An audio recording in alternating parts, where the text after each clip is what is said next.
സ്നേഹമുള്ളവരെ, നമ്മൾ ഈ ഓശാന ഞായർ വളരെ സന്തോഷത്തോടുകൂടി ആഹ്ലാദ ആരവത്തോടു കൂടിയാണ് ആരംഭിക്കുന്നത്. യേശുവിൻ്റെ രാജകീയമായിട്ടുള്ള പ്രവേശനത്തെ ഓർമ്മിപ്പിച്ചുകൊണ്ട് നമ്മൾ നമ്മുടെ കൈകളിൽ കുരുത്തോലകളേന്തി ഓശാന പാടുകയാണ്.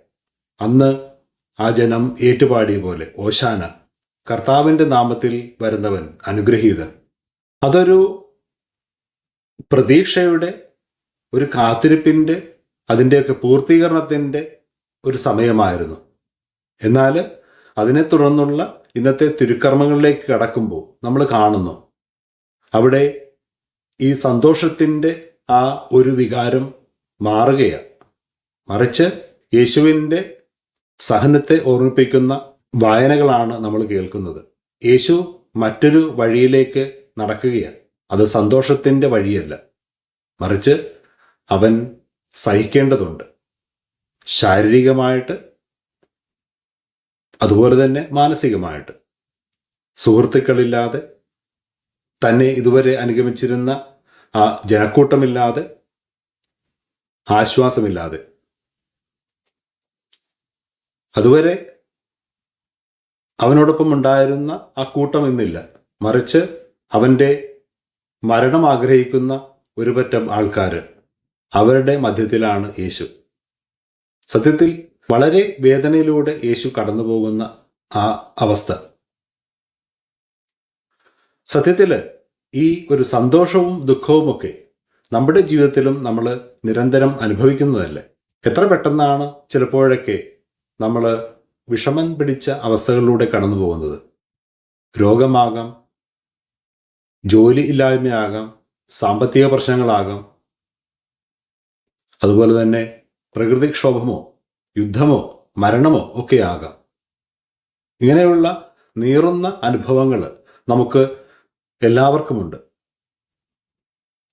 യേശുവും ഇതുപോലെ തന്നെ ജീവിതത്തിൻ്റെ സഹന വഴിയിലൂടെ കടന്നു പോവുകയാണ്.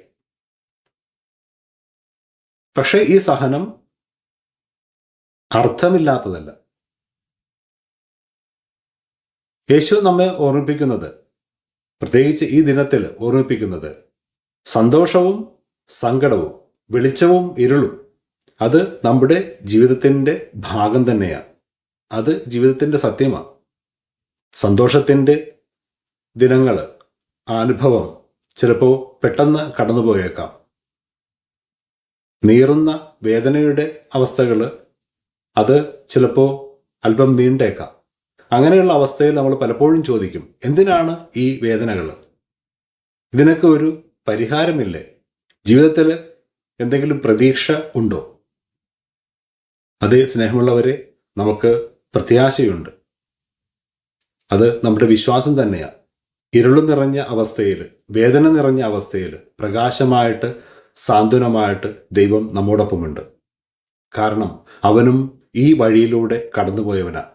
ഇതൊരു ഉറച്ച വിശ്വാസമായിട്ട് നമ്മുടെ ജീവിതത്തിൽ നമ്മൾ കൊണ്ടു നടക്കേണ്ടതുണ്ട്.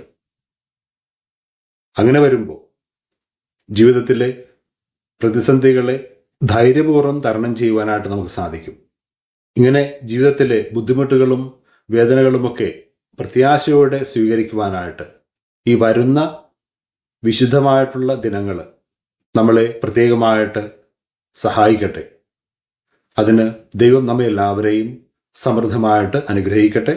ആമേൻ.